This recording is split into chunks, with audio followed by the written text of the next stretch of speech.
할렐루야, 반갑습니다. 오늘 날씨가 너무 좋아서 함께 이 계절을 함께 영상으로나마 같이 공유하고자 야외에서 영상을 촬영하고 있습니다. 교육관 앞에 화단에서 지금 촬영하고 있는데요. 우리가 함께 말씀을 통해서 그 하나님의 은혜를 나누고 누리는 시간들이 되었으면 좋겠습니다. 특별히 우리는 믿음 안에서 또 하나님의 영광을 위해 살아가는 존재입니다. 그것을 위해 하나님께서는 우리를 부르셨고 또한 우리를 이 땅 가운데 살아가게 하셨다라는 것이죠. 그렇다면 어떻게 하면 우리는 하나님의 영광을 위해 살아갈 수 있을까요? 그것은 바로 하나님의 뜻대로 우리의 삶을 살아갈 때 우리는 하나님의 영광을 위해 살아갈 수 있게 된다는 것입니다.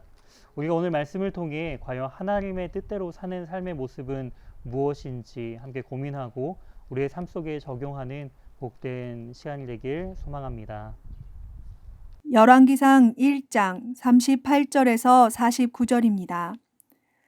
제사장 사독과 선지자 나단과 여호야다의 아들 브나야와 그렛 사람과 블렛 사람이 내려가서 솔로몬을 다윗 왕의 노새에 태우고 인도하여 기온으로 가서 제사장 사독이 성막 가운데에서 기름 담은 뿔을 가져다가 솔로몬에게 기름을 부으니 이에 뿔나팔을 불고 모든 백성이 솔로몬 왕은 만세수를 하옵소서 하니라. 모든 백성이 그를 따라 올라와서 피리를 불며 크게 즐거워하므로 땅이 그들의 소리로 말미암아 갈라질 듯하니 아도니아와 그와 함께한 손님들이 먹기를 마칠 때에 다 들은지라. 요압이 뿔나팔 소리를 듣고 이르되 어찌하여 성읍 중에서 소리가 요란하냐 말할 때에 제사장 아비아달의 아들 요나단이 오는지라. 아도니아가 이르되 들어오라. 너는 용사라. 아름다운 소식을 가져오는도다. 요나단이 아도니아에게 대답하여 이르되 과연 우리 주 다윗 왕이 솔로몬을 왕으로 삼으셨나이다.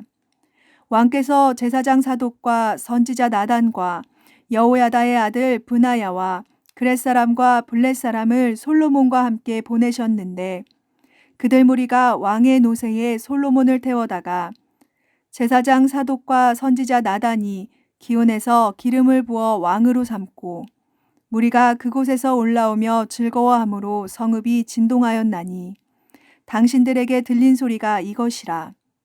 또 솔로몬도 왕좌에 앉아 있고 왕의 신하들도 와서 우리 주 다윗 왕에게 축복하여 이르기를 왕의 하나님이 솔로몬의 이름을 왕의 이름보다 더 아름답게 하시고 그의 왕위를 왕의 위보다 크게 하시기를 원하나이다 하매 왕이 침상에서 몸을 굽히고 또한 이르시기를 이스라엘의 하나님 여호와를 찬송하리로다. 여호와께서 오늘 내 왕위에 앉을 자를 주사 내 눈으로 보게 하셨도다 하셨나이다 하니 아도니아와 함께한 손님들이 다 놀라 일어나 각기 갈 길로 간지라. 오늘 말씀을 중심으로 하나님의 뜻이라는 제목으로 하나님의 말씀을 전하도록 하겠습니다. 이 열왕기서는요, 그 솔로몬의 통치와 또한 솔로몬의 통치 이후에 이제 나라가 두 나라로 분열되는 분열 왕국의 이야기, 또한 아수르와 바벨론에 의해서 이 두 나라가 또한 멸망하는 그 이야기를 이제 기록한 것이 바로 이 열왕기서입니다. 특별히 오늘 같이 살펴볼 이 열왕기상 1장에는 그 다윗을 이어서 솔로몬이 왕이 되는 그 과정이 기록되어 있는데요. 그 과정을 통해 하나님의 뜻이 어떻게 나타나는지를 함께 살펴보고자 합니다. 오늘 배경이 되는 열왕기상 1장 1절에는 다윗이 이제 늙고 또한 그의 육체도 너무나 노쇠해진 쇠약해진 그 모습으로서 이 열왕기상이 이제 시작되는 것을 볼 수가 있습니다. 다윗이 이제 늙었다라는 표현을 통해서 이제 죽음을 얼마 남지 않은 다윗이 30세에 이제 기름 부음 받아서 이제 40년간 이스라엘을 다스렸는데요. 그 날짜를 이제 계산해 보면은 지금 다윗은 약 70세 정도 되었을 것으로 이제 추정해 볼 수가 있습니다. 이렇게 나이가 많이 들고 또한 이제 병이 들어서 이불을 덮어도 이제 체온이 유지되지 않는 그렇게 연약해진 다윗의 모습을 이제 볼 수가 있는데요. 이처럼 저 역시도 예전에는 그 몇 년 전만 하더라도 얼죽하죠. 겨울에도 한겨울에도 그 차가운 얼음이 동동 띄어져 있는 그 아이스 아메리카노를 이제 즐겨 먹었는데요. 어느 순간 그 아이스 아메리카노보다는 따뜻한 그 음료가 더 몸에 맞고 이제 좋은 것을 보면서 저 역시도 이제 늙어가고 있구나라는 것들을 이제 깨닫곤 합니다. 이처럼 다윗이 이제 육체가 늙어지는 그 상황들, 또한 연약해진 상황은 한 사람의 건강의 문제로서만 끝나는 것이 아니라 이스라엘 전체의 이제 국가적인 위기로서, 또한 정치적인 위기로서 다가오는 것을 볼 수가 있습니다.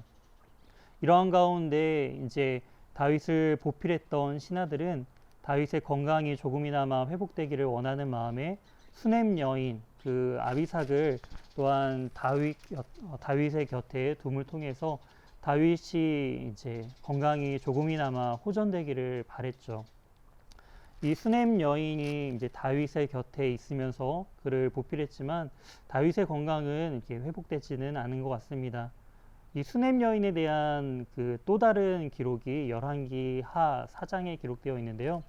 열왕기 4장을 보게 되면은 거기도 또 다른 그 수넴 여인 한 명이 등장하는 것을 볼 수가 있습니다. 거기서 등장하는 이 수넴 여인은요, 엘리사를 극진히 섬겼던 여인입니다. 엘리사가 자신의 집 근처에 이 수넴 지역을 사역을 할 때마다 이 엘리사를 돕고, 또한 그 도움을 통해서 엘리사는 이 여인에게 무엇인가 필요한 것이 있는가 살펴봤을 때 그 여인의 집에 가장 중요한 것이 빠져 있음을 또한 깨닫게 됩니다. 그것은 바로 그 수넴 여인에게 아이가 없었다라는 것이죠. 그래서 그 늙은 그 수넴 여인 그 부부에게 축복하며 또한 다음 해에는 아이가 태어날 것을 예언을 합니다. 그리고 엘리사의 예언대로 그 가정 가운데 너무나 귀한 자녀가 태어나죠. 그런데 얼마 지나지 않아 그 아이가 죽는 모습을 볼 수가 있습니다. 그 소식을 들은 엘리사는 정말 원통한 마음에 그 죽은 아이를 이제 찾아가서 그 차갑게 식어버린 그 아이의 몸을 자신의 몸으로 덮음을 통하여서 다시금 그 아이의 생명이 살아나는 모습을 볼 수가 있습니다. 이처럼 고대 사회의 그런 문화와 생각 중에 하나가 바로 이처럼 사람의 체온을 전달해 줌을 통해서 또한 그 아이가 또한 그 생명이 또한 살아날 수 있다라는 생각을 가졌던 것. 이러한 생각으로서 다윗의 신하들도 동일하게 다윗의 건강이 회복되기를 바랬지만 안타깝게도 그 건강이 회복되지는 않았다라는 것이죠. 이러한 위기의 순간, 이제 위기의 순간 가운데 나타나는 것이 바로 진정한 믿음이죠. 이러한 믿음이 드러나야 되는 순간이지만 오히려 이러한 그 정치적인 상황 가운데 다윗의 아들이었던 이 아도니아가 스스로 왕이 되고자 합니다. 아도니아는 다윗의 네 번째 아들입니다. 이 네 번째 아들이었는데 첫 번째 아들인 암논은 이제 자신의 죄로 말미암아 또한 죽임을 당하게 되는 모습을 볼 수가 있고요. 또한 셋째 아들인 그 압살롬도 이제 그 반역을 해서 이제 또 죽임을 당하는 모습을 볼 수가 있습니다. 둘째 아들도 길르압인데 이 길르압 역시 이름만 언급되었을 뿐 그 뒤에는 전혀 모습을 찾아볼 수 없은 것을 고려해 봤을 때 아마도 일찍 병으로 세상을 떠난 것이 아닌가 추측해 볼 수가 있습니다. 이처럼 이 세 명의 아들이 차례로 이제 다윗의 아들이 이제 없음을 통해서 이 넷째 아들인 아도니아가 이제 다음 왕권을 계승할 가장 유력한 이 왕자 중에 한 명이었다라는 것을 알 수가 있습니다. 그랬을 때 이 아도니아가 다윗이 병든 그 순간 스스로 자신이 왕이 되고자 하는 그 이제 욕망과 야망을 드러내는 것을 볼 수가 있습니다. 6절부터 이제 7절에 이 아도니아에 대한 부분들을 이제 조금 더 상세하게 그려지고 있는데요. 설명하고 있는데 이 아도니아는 굉장히 용모가 준수한 자였죠. 아버지를 닮아서 그런지 이 다윗 역시도 굉장히 외모가 붉고 또 아름다운 그 꽃미남처럼 생겼다라고 성경은 기록되어 있는 것처럼 아버지를 닮아서 심히 굉장히 준수한 청년이었고요. 또한 아버지 다윗이 한 번도 그를 섭섭하게 한 일이 없다라고 또한 기록되어 있습니다. 이 말은 한 번도 간섭하지 않았다라는 그런 말과 동일합니다. 한 번도 아버지가 간섭하지 않을 정도로 그의 삶은 성실하고 또 아버지 다윗의 말에 청종하면서 굉장히 효자로서 또한 이 아도니아의 모습을 나타내고 있는데요. 이 아도니아의 이러한 모습을 통해서 또한 사람들이 차기 왕으로서 이제 생각을 하고 그를 따르는 모습들을 볼 수가 있습니다. 근데 문제는 뭐죠? 자신을 스스로 높이기 위해서 왕이 되고자 하는 그러한 모습, 이것은 하나님의 뜻을 나타내기보다는 자신 스스로 높아지려는데 문제가 있다라는 것이죠.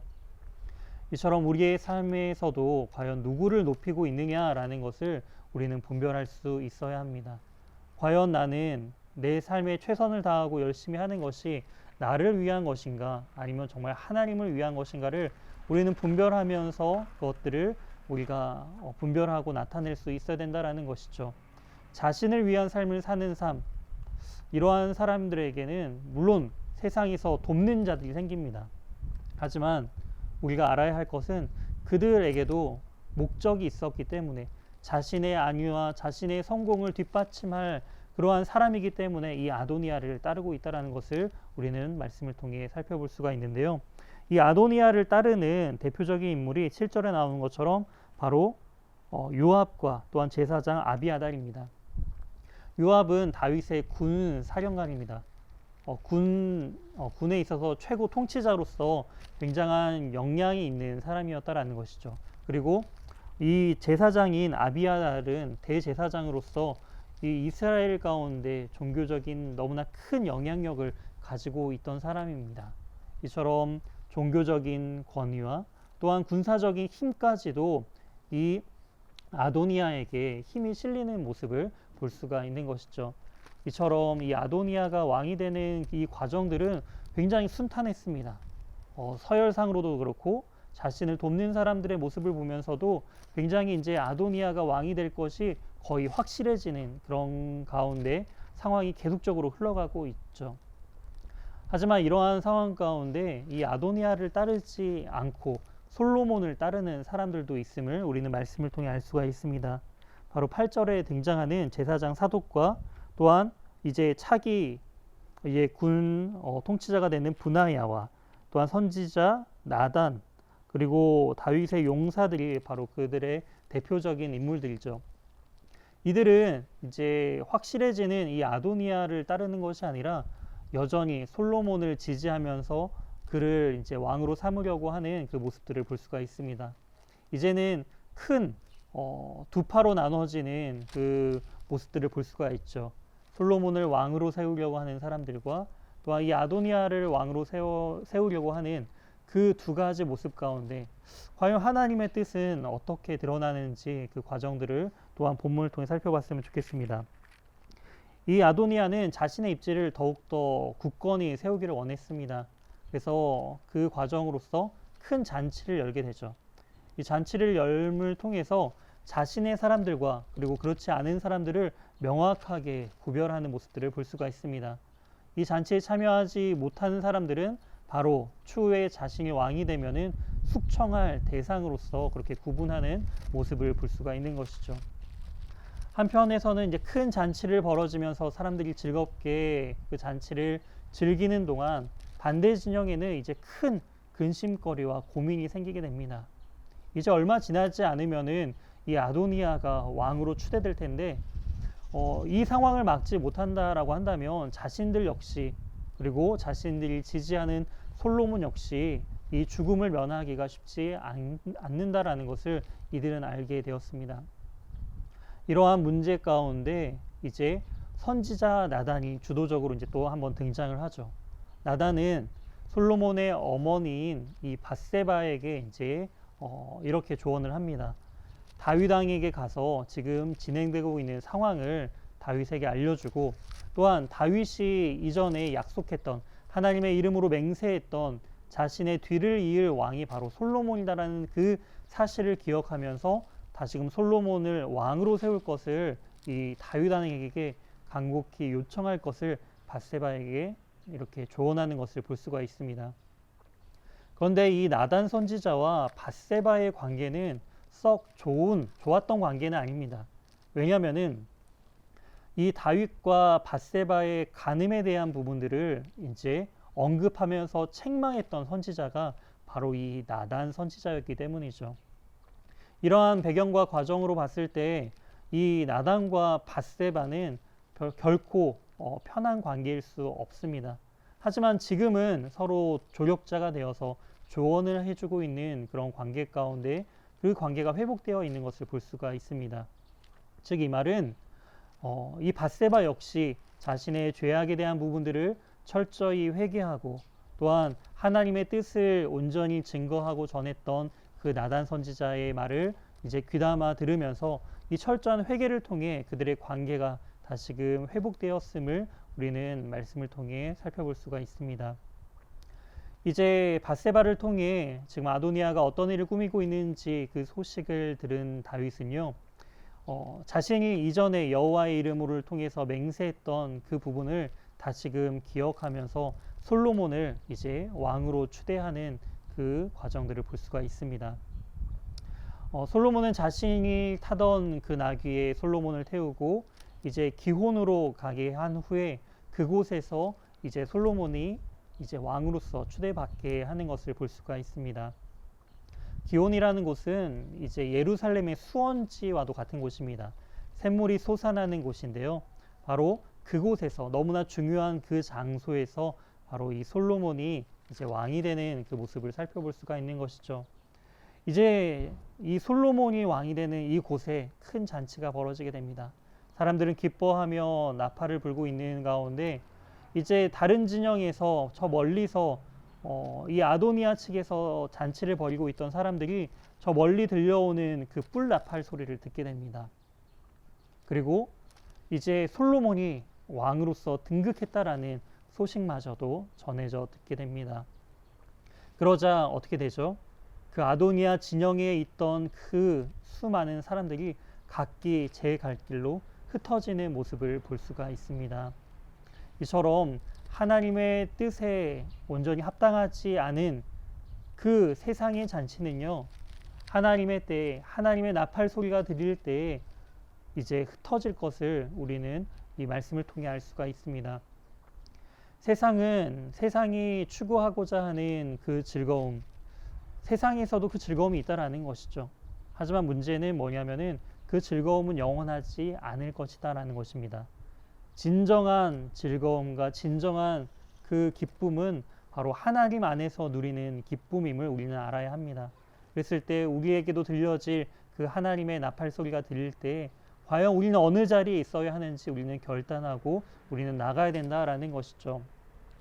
성경에 솔로몬이 아닌 그 모세 역시도 히브리서 11장을 보게 되면은 자신이 이제 그 애굽의 왕자로서 불림받고 그렇게 사는 것을 즐거워하지 않고 거기에 여전히 머물러 있는 것이 아니라 바로 하나님의 종으로서 하나님의 사람으로서 하나님께 쓰임 받는 것을 더욱더 즐거워하며 그러한 결단하고 이제 그러한 삶을 살아갔던 그 모세의 모습처럼 우리는 세상이 주는 잠깐의 그 즐거움을 추구하는 자들이 아닌 영원한 생명을 추구하는 자들이다라는 것을 우리는 기억해야 합니다.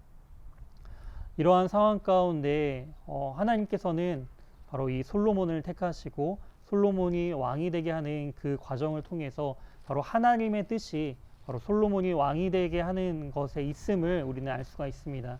이 과정을 통해 우리는 과연 하나님의 뜻이 어떻게 드러났는지를 우리는 잘 살펴봐야 되는데요. 그 가운데 이제 솔로몬이 취했던 행동을 우리는 더 주목해 볼 필요가 있습니다. 솔로몬은 위기의 상황 가운데 아도니아가 이제 곧 있으면은 왕이 될 이 절대절명의 상황 속에서 좌절하거나 포기하지 않고 묵묵하게 그 상황을 견뎌냈다라는 것이죠. 포기하지 않는 삶, 하나님을 신뢰하면서 그 상황을 봤을 때는 점점 이 아도니아가 왕이 되는 것이 정당해지고 또한 점점 힘이 실리는 그런 상황 속에서도 끝까지 하나님을 신뢰하면서 묵묵히 인내했던 솔로몬이 결국 하나님의 때에 하나님의 방법으로 왕이 된 것처럼 우리 역시도 하나님의 때를 참고 기다리고 인내할 수 있어야 합니다. 사랑하는 청년 여러분, 우리가 너무나도 힘든 시기 가운데 이 시간들을 보내고 있습니다. 하지만 우리가 청년의 때에 기억해야 할 것은 바로 하나님의 뜻이 우리의 삶 가운데 드러나고 있음을 우리는 기억해야 합니다. 그랬을 때 이 고난의 시기, 이 힘듦의 시기를 우리는 견디고 인내해야 합니다. 바로 하나님의 신실하심을 우리가 믿고 인내하며 나아갈 때 반드시 하나님께서는 우리를 도우시고 또한 하나님을 높이려고 하는 우리에게 하나님께서는 반드시 우리를 높여주실 것이다라는 것을 우리는 기억해야 합니다. 다시 우리 원점으로 돌아가서 그렇다면 우리는 어떻게 하나님의 뜻을 알 수 있을까요? 우리는 하나님의 뜻을 명확하게 다 알 수는 없습니다. 우리는 그것을 반드시 기억해야 합니다. 우리가 하나님의 뜻을 알았다라고 판단하는 순간 우리는 교만해질 수밖에 없습니다. 이것이 하나님의 뜻이야 라고 말하며 다른 사람을 정죄하고 판단하는 우리의 교만함이 발견될 뿐입니다.